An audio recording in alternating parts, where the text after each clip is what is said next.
কত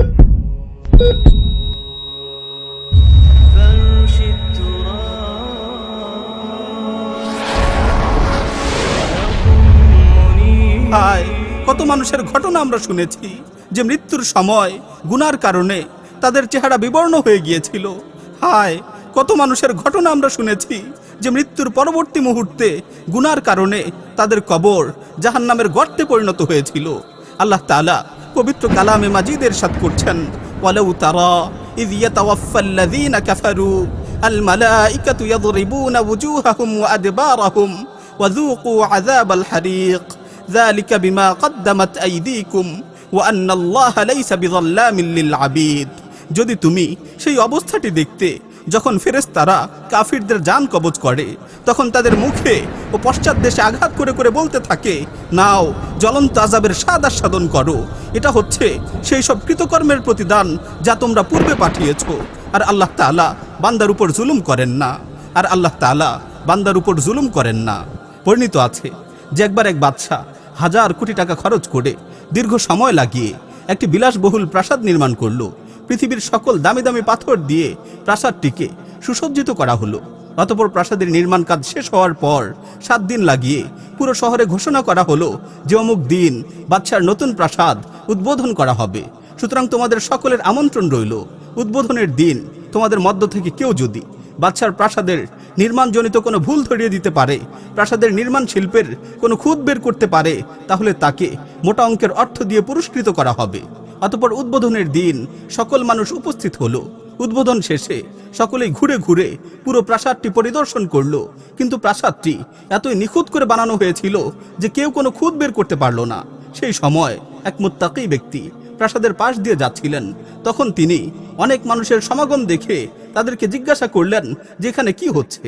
লোকেরা বলল, বাদশা নতুন প্রাসাদের উদ্বোধন করেছে এবং ঘোষণা দিয়েছে যদি কেউ এই প্রাসাদের কোনো খুঁত বের করতে পারে, এই প্রাসাদের কোনো সমস্যা দেখাতে পারে, তাহলে তাকে পুরস্কৃত করা হবে। তখন সেই আল্লাহভীরু লোকটি প্রাসাদের সামনে যেয়ে বাদশাকে ডাক দিয়ে বললেন, হে বাদশা, আপনার নবনির্মিত প্রাসাদে প্রবেশের পূর্বেই আমার চোখে এই প্রাসাদের বড় বড় 2টি সমস্যা ধরা পড়েছে। বাদশা ও প্রাসাদের সামনে অবস্থানরত সকলেই কৌতূহলী হয়ে জিজ্ঞেস করলো, সমস্যা 2টি কি কি?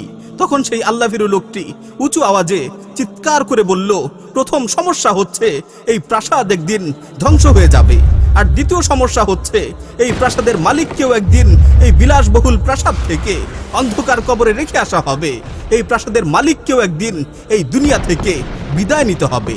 আলা কুল্লু শাইইন মা খালাল্লাহা বাতিলুন ওয়া কুল্লু নাঈমিন লা মাহালাতা যাইলুন। জেনে রাখো, আল্লাহ ব্যতীত পৃথিবীর সব কিছুই নিশ্চিহ্ন হয়ে যাবে, মুছে যাবে সুখ সমৃদ্ধির শেষ চিহ্নটুকু। জেনে রাখো, আল্লাহ ব্যতীত পৃথিবীর সব কিছুই নিশ্চিহ্ন হয়ে যাবে, মুছে যাবে সুখ সমৃদ্ধির শেষ চিহ্নটুকু। সুফিয়ান আস-সাওরী রাহিমাহুল্লাহ বলেন, যে ব্যক্তি কবরের জীবন নিয়ে বেশি বেশি আলোচনা করবে এবং কবরের জীবনের জন্য প্রস্তুতি নিবে, তার কবর তার জন্য জান্নাতের বাগানে পরিণত হবে। আর যে ব্যক্তি কবরের জীবনকে ভুলে যাবে, কবরের জন্য প্রস্তুতি নিবে না, তার কবর তার জন্য জাহান্নামের একটি গর্তে পরিণত হবে। আল্লাহভীরু লোকদের জিজ্ঞেস করা হলো, সবচেয়ে বড় উপদেশ কি? তারা জবাব দিলেন, সবচেয়ে বড় উপদেশ হচ্ছে কবরস্থানে যেয়ে মৃত ব্যক্তিদের অবস্থা পর্যবেক্ষণ করা। এক লোক ইমাম আহমদ বিন হাম্বল রাহিমাহুল্লাহকে জিজ্ঞেস করলো, আমি আমার শক্ত হৃদয়কে কিভাবে বিগলিত করব? ইমাম আহমদ রাহিমাহুল্লাহ জবাব দিলেন, তুমি যদি তোমার হৃদয়কে বিগলিত করতে চাও তাহলে কবরস্থানে যেয়ে বসে থাকো, তাহলে কবরস্থানে যেয়ে বসে থাকো এবং মৃতদের অবস্থা নিয়ে চিন্তা করো, এবং মৃতদের অবস্থা নিয়ে চিন্তা করো। জনৈক সালাফ বলেন, কখনো যদি আমি আমার হৃদয় কাঠিন্যতা অনুভব করি তাহলে আমি কবরস্থানে চলে যাই এবং কবরের অধিবাসীদের অবস্থা নিয়ে চিন্তা করি। রাসূল সাল্লাল্লাহু আলাইহি ওয়াসাল্লাম কতই না উত্তম উপদেশ দিয়েছেন, আলা ইন্নী ক্বাদ নাহাইতুকুম আন জিয়ারাতিল কুবুর আলা ফাজুরু ফাইন্নাহা তুযাক্কিরুকুমুল আখিরাহ। আমি তোমাদের কবর জিয়ারত করতে নিষেধ করেছিলাম, আমি তোমাদের কবর জিয়ারত করতে বারণ করেছিলাম। এখন থেকে তোমরা কবর জিয়ারত করো, এখন থেকে তোমরা বেশি বেশি করে কবর জিয়ারত করো। নিশ্চয়ই কবর তোমাদের আখিরাতের কথা স্মরণ করিয়ে দিবে, নিশ্চয়ই কবর তোমাদের আখিরাতের কথা স্মরণ করিয়ে দিবে। প্রিয় ভাইয়েরা, কবরস্থানে যাও, জুতা খুলে কবরস্থানে প্রবেশ করো, কবরগুলোর পাশ দিয়ে হেঁটে হেঁটে পুরো কবরস্থান পরিদর্শন করো, তুমি সেখানে দেখতে পাবে ছোট বড়, ধনী গরিব, আমির ফকির সকলেই একই অবস্থায় শুয়ে আছে। সকলকেই সাদা কাপড় পরিয়ে মাটি চাপা দিয়ে রেখে আসা হয়েছে। শুধুমাত্র নিজেদের কৃতকর্ম ছাড়া তারা কেউই কারো সাথে কোনো কিছু নিয়ে যেতে পারেনি। শুধুমাত্র নিজেদের কৃতকর্ম ছাড়া তারা কেউই কারো সাথে কোনো কিছু নিয়ে যেতে পারেনি। আলা ফাজুরু, আলা ফাজুরু ফাইন্নাহা তুযাক্কিরুকুমুল আখিরাহ।